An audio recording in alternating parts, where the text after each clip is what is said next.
And now to introduce our main speaker, a distinguished member of our club, one of the several members of the club who actually lived in Japan longer than Carla and I did, and a distinguished gentleman in his own right. Please welcome Bill Franklin.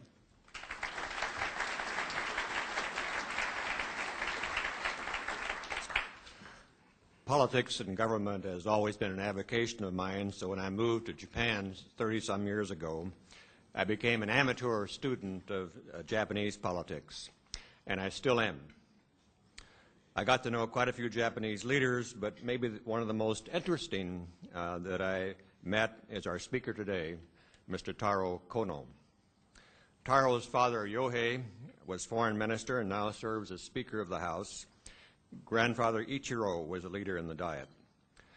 Taro graduated from Georgetown and worked 2 years on the staff of Alabama Senator Richard Shelby. 10 years ago, he was elected a member of the Japanese Diet. Both Taro and Yohei have sort of a rebellious record. In protest of the 1970s scandals, Yohei left the ruling party for 15 years to lead a reform party. Stubborn policy differences between the father and son reached the newspapers with some frequency.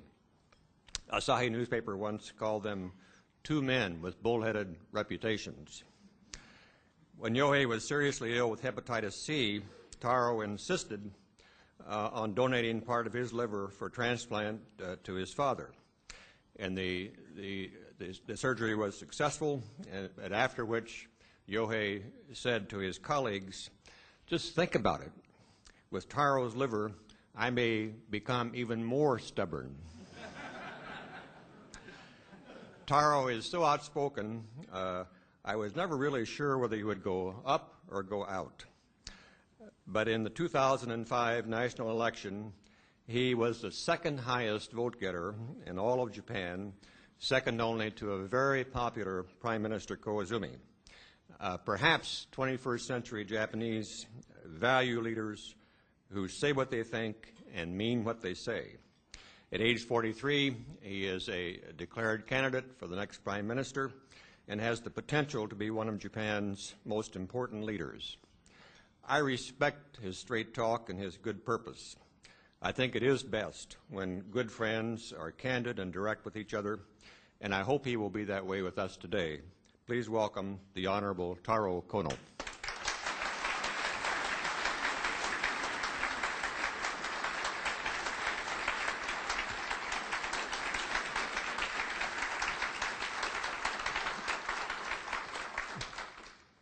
Good afternoon. I guess I am the forgettable speaker of the day. I won't go for 2 hours. I try to make my comment short. I try to take more questions. I think that'll be more interesting.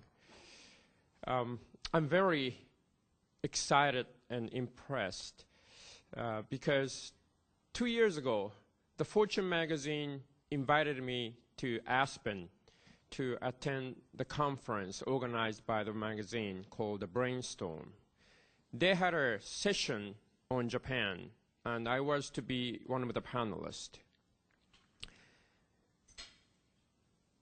No one really showed up for the session on Japan.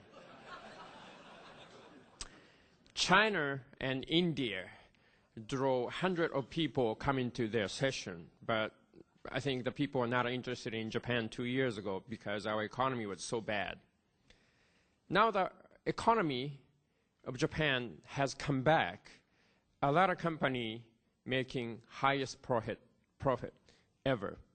So the Fortune magazine invited the vice chairman of Toyota, former chairman of the American Chamber of Commerce, Glenn Fukushima, and a couple of other guys, plus me, back to Aspen this year, the Brainstorm 2006.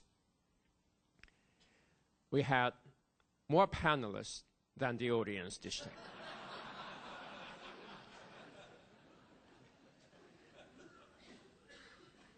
We have had a problem getting American senators and congressmen visiting Tokyo.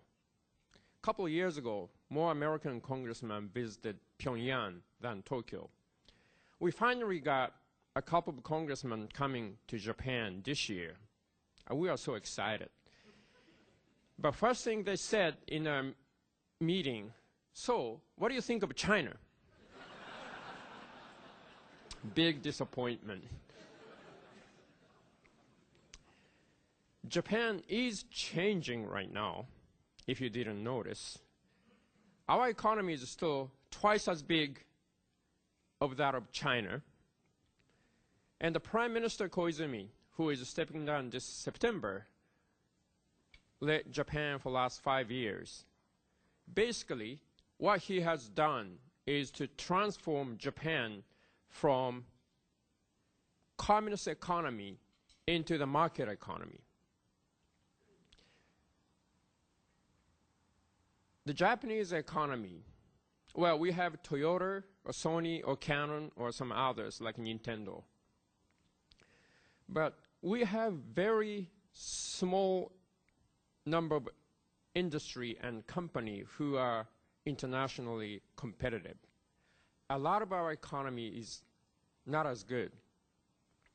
What we have been doing is the government borrow heavily to give subsidy to those industries and companies which are not competitive.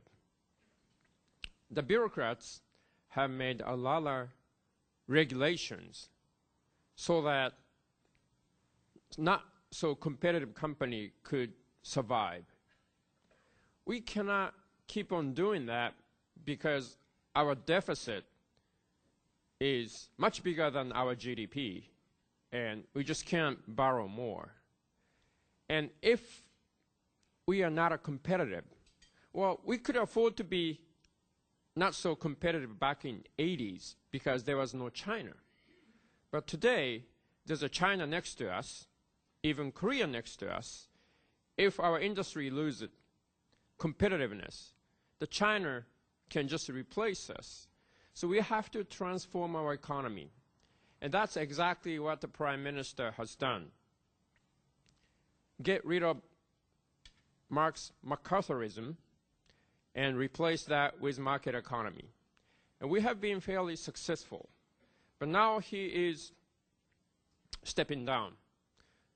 So what we are, where we are is like Eastern Europe, end of 1990s. Eastern Europe came out of a communist economy and experienced the market economy for a while.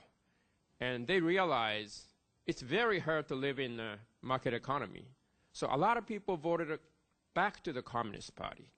And that's where we are right now in Japan. The Prime Minister is stepping down. A lot of old guard in our party saying, oh, let's go back to the old days. And we can't do that. And we just have to keep moving on.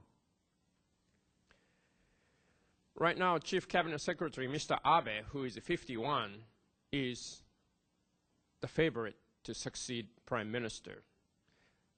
51 is way too young to become Prime Minister in Japan. I'm 43, and on May 11th, I declared that I am candidate to the Prime Minister. I'm not still born yet in the Japanese politics. But because a candidate who is 43 came in, no one talks about Abe's age, so I'm helping him a lot.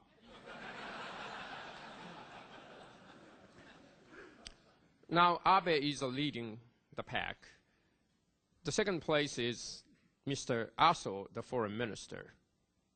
I'm in the third place, and behind me there's a finance minister.